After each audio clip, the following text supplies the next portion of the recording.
I'm Liz Bernier with HRPA, and this is HR Today. I'm here with Patricia Muir, and she's going to talk to us a bit about return to work. So thanks for joining us, Patricia. Thank you. So you're an expert in return to work strategies, and you've had your own personal experience with return to work. Can you tell us a bit about that? Okay, so that's how I became an expert. Because I had a number of setbacks. I've owned my own business for over 25 years now, and I was on a great ride up, peak performance, and I had a great client base. And I had a couple of setbacks of losses in family.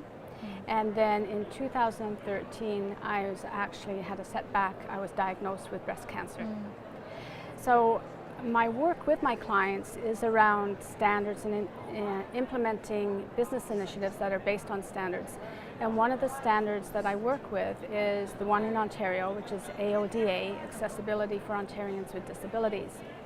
And I thought, okay, so what I've seen so far about how people accommodate, how employers accommodate people coming back into the workforce, I think there's a gap there. I went to many of the programs that are offered by Princess Margaret and by Wellspring for getting us back to work. Unfortunately, that's for the general population. And there was a segment of the population that I felt was underserved, so I did some research on it. And it was women who are executives who are returning to work during or after cancer treatment. Okay. And so the focus group, we found that there are certain things that women are concerned about going back to work that the general population, some of them are the same, such as financial instability, but there was the perception of the people around them when they went back to work and their own perception of who they were and their career track, because this is a real derailer to someone who has high potential in their career. Could be a couple of months off, could be a year off, could be relapse. So I started to do some research, focus groups with women, and they said they needed to have something that was different, that served them. For example, when they go back to work and they go back to the boardroom table and they're thinking, what is everyone else thinking about me? Am I fixed? Is there something wrong with me? Is this what happens when women age or get sick or whatever? Is this what happens?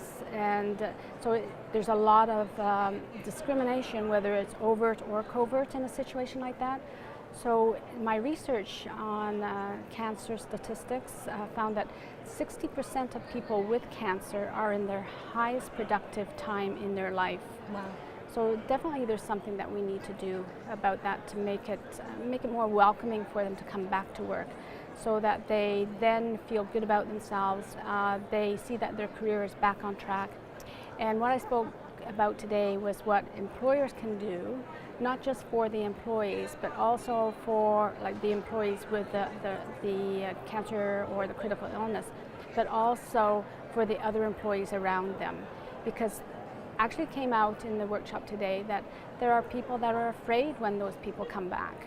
They say, are they going to be able to work up to the standards that they worked before they left? Are they going to have a relapse? And also my research with routes to market for this program was with insurance companies and third-party case management companies that said, HR professionals want to see that the person is prepared to come back to work. So it's not when the person comes back do we start doing something about it. It's before. It's before they come back. What can we do to support them? Okay.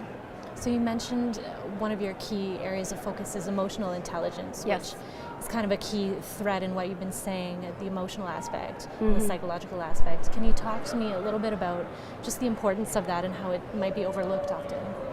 Okay, with accommodation plans, most employers ask me do we need to give the person a new desk, a new chair? Do they have to have time off? So that's not the only accommodation that these people need. They also need something that includes the emotional part, because for them to come back to work after they've been out of work for a while, they have feelings about themselves that perhaps their competency level has dwindled a little. They're not as confident as they used to be, and these are high performers, so they usually leave with a lot of confidence, but a diagnosis of critical illness can be such it takes them through a transition that either they come out of it even better than they were before, or they come out of it feeling that they just can't get back to where they were before. Okay. And so it's up to the employment community actually to help people to get back to work emotionally. Okay, well thank you so much for sharing your own experience Thank you. and all the things you've learned with us. This is HR Today. Thanks for watching.